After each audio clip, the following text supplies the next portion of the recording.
My self Manoj Kumar, Pandit Jain college Faridabad. आज हम एक महत्वपूर्ण टॉपिक पर चर्चा करेंगे, हड़प्पा संस्कृति। हड़प्पा संस्कृति को सिंधु घाटी सभ्यता भी कहते हैं। हड़प्पा संस्कृति सिंधु घाटी सभ्यता जो है ये सिंधु नदी पर पाई गई, इसलिए इसे सिंधु घाटी सभ्यता कहते हैं। इसकी मुख्य विशेषता ये थी कि यह नगरीय सभ्यता थी। इस सभ्यता की खोज 1921 से 22 ईस्वी में हुई। यह सभ्यता मिस्र और मेसोपोटामिया की सभ्यताओं की समकालीन मानी जाती है। सर्वप्रथम 1921 में दयाराम साहनी ने हड़प्पा नामक नगर की खुदाई कराई। इसके पश्चात 1922 ईस्वी में पुरातत्व विभाग के एक अन्य अधिकारी आर.डी. बैनर्जी ने मोहनजोदाड़ो की खोज की। मोहनजोदाड़ो का अर्थ है मृतकों का टीला। यह नगर 7 बार बना और 7 बार उजड़ा।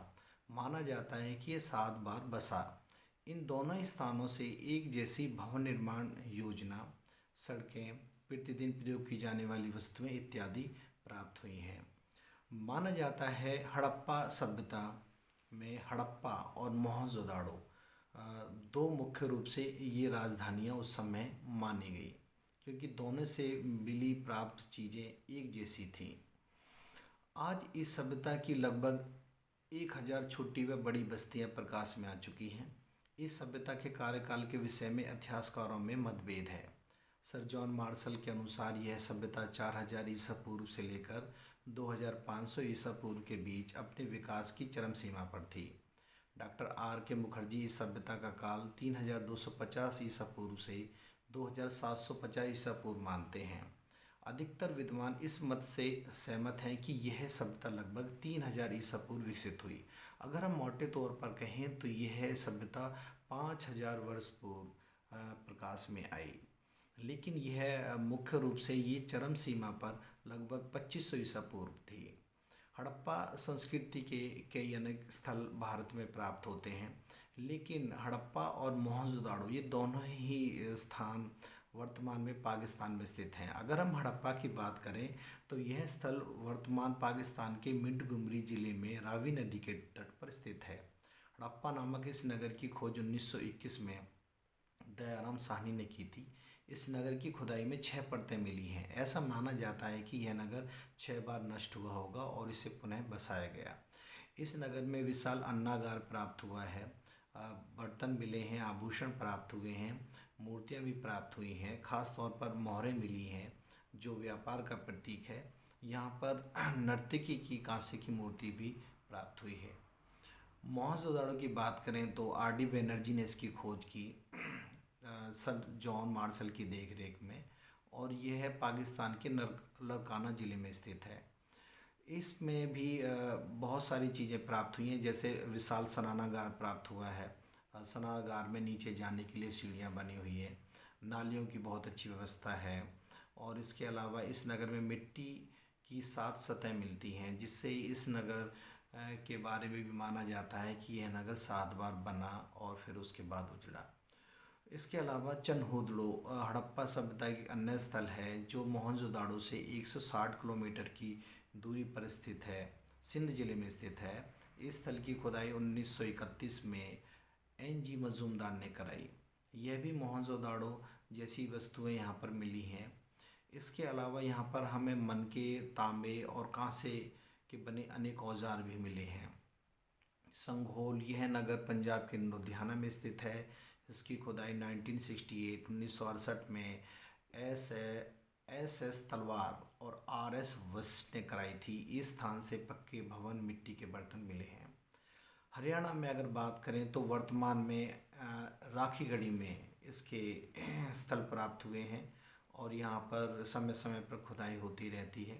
इसके अलावा मीताथल जो भिवानी ज़िले में स्थित है, यहाँ पर खुदाई कराई गई, और सूरजभान ने 1968 में यहाँ से काफ़ी कुछ प्राप्त किया। इसके अलावा बनावली, हरियाणा के बनावली में भी इसमें खुदाई में काफ़ी चीज़ें प्राप्त हुई हैं। कालीबंगा जो राजस्थान में कालीबंगा स्थित है, गंगानगर ज़िले में है, यहाँ पर भी काफ़ी संख्या में हमें सिंधु घाटी सभ्यता से संबंधित कई चीज़ें प्राप्त हुई हैं। लोथल एक महत्वपूर्ण नगर है, और इस नगर की खुदाई 1957 में आर.एस. राव ने कराई थी। यह हड़प्पा संस्कृति का प्रमुख व्यापारिक केंद्र रहा है, क्योंकि यहाँ पर एक विशाल बंदरगाह मिला है जिससे पता चलता है कि यहाँ पर व्यापार होता था। यह सभ्यता मिस्र और मेसोपोटामिया की समकालीन मानी जाती है, और ऐसा माना जाता है कि मिस्र और मेसोपोटामिया से ही हड़प्पा के लोगों का व्यापार हुआ करता था, क्योंकि मेसोपोटामिया और मिस्र के सिक्के यहाँ से हमें प्राप्त हुए हैं। इसके अलावा लोथल से अनेक बर्तन, मोहरें, मूर्तियाँ, हाथी दांत से बनी हुई वस्तुएं मिली हैं, जो हड़प्पा और मोहनजोदाड़ो से काफ़ी मिलती जुलती हैं।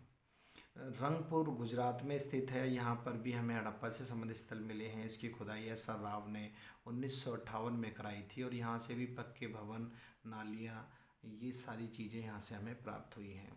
इसके अलावा अन्य भी बहुत सारे केंद्र हैं, जैसे अगर हम बात करें तो उत्तर प्रदेश के आलमगीरपुर जो मेरठ में स्थित है, यहाँ से भी सुत कांगडोर से भी यहाँ पर कई अन्य बहुत सारी चीज़ें प्राप्त हुई हैं।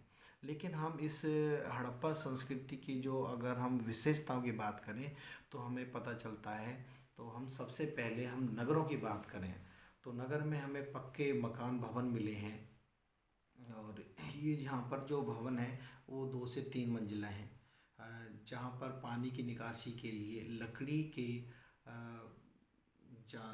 पानी निकाल लकड़ी के पाइप लगाए गए थे, जो पानी निकालने के लिए जिनकी व्यवस्था की गई थी।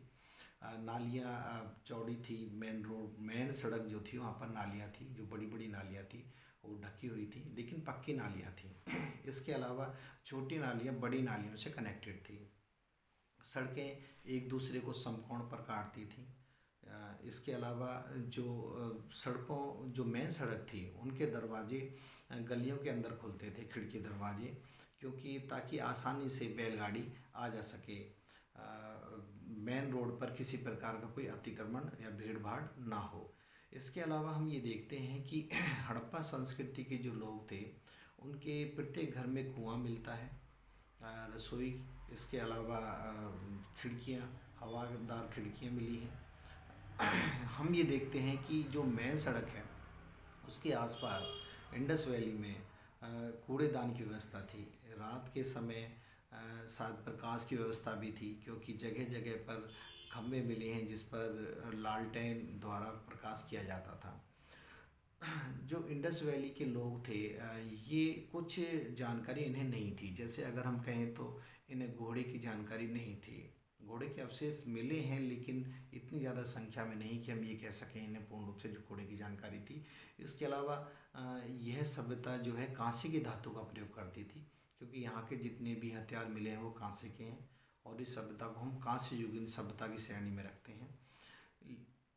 इसी कारण जो है यहाँ पर ज़्यादातर जो है तांबे और कांसे की चीज़ें मिली हैं, और कांस्य युगीन सभ्यता में इसे रखा गया।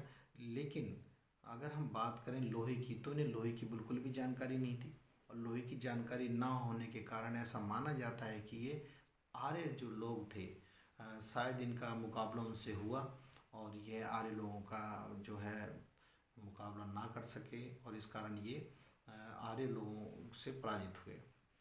अगर हम बात करें इस सभ्यता के नष्ट होने की, तो माना जाता है विद्वानों में अलग अलग मतभेद हैं इस बारे में। कोई कहता है कि यह बाढ़ से नष्ट हो गए, कई जगह माना जाता है कि ये जो सभ्यता थी महामारी आई उसकी वजह से नष्ट हो गई, और ज़्यादातर ये विद्वान मानते हैं कि आर्य लोगों ने हड़प्पा सभ्यता के लोगों के साथ जो युद्ध हुआ उसमें आर्य लोगों के पास लोहे के हथियार थे, हड़प्पा सभ्यता के लोगों के पास कांसे के हथियार थे, जिस कारण से ये आर्य लोगों से पराजित हुए।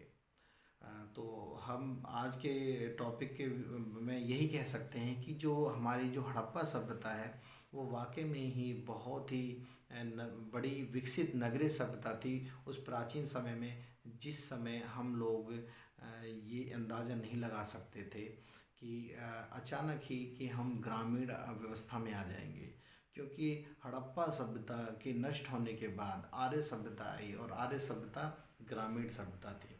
लेकिन फिर भी हम ये मानते हैं कि हड़प्पा सभ्यता जो है एक ऐसी सभ्यता रही है कि हमारा जो प्राचीन इतिहास है काफ़ी गौरवपूर्ण बना, और इसी कारण हम ये मानते हैं कि ये जो सभ्यता थी विश्व के इतिहास में हमें कहीं ना कहीं एक ऊंचा स्थान दिलाती है।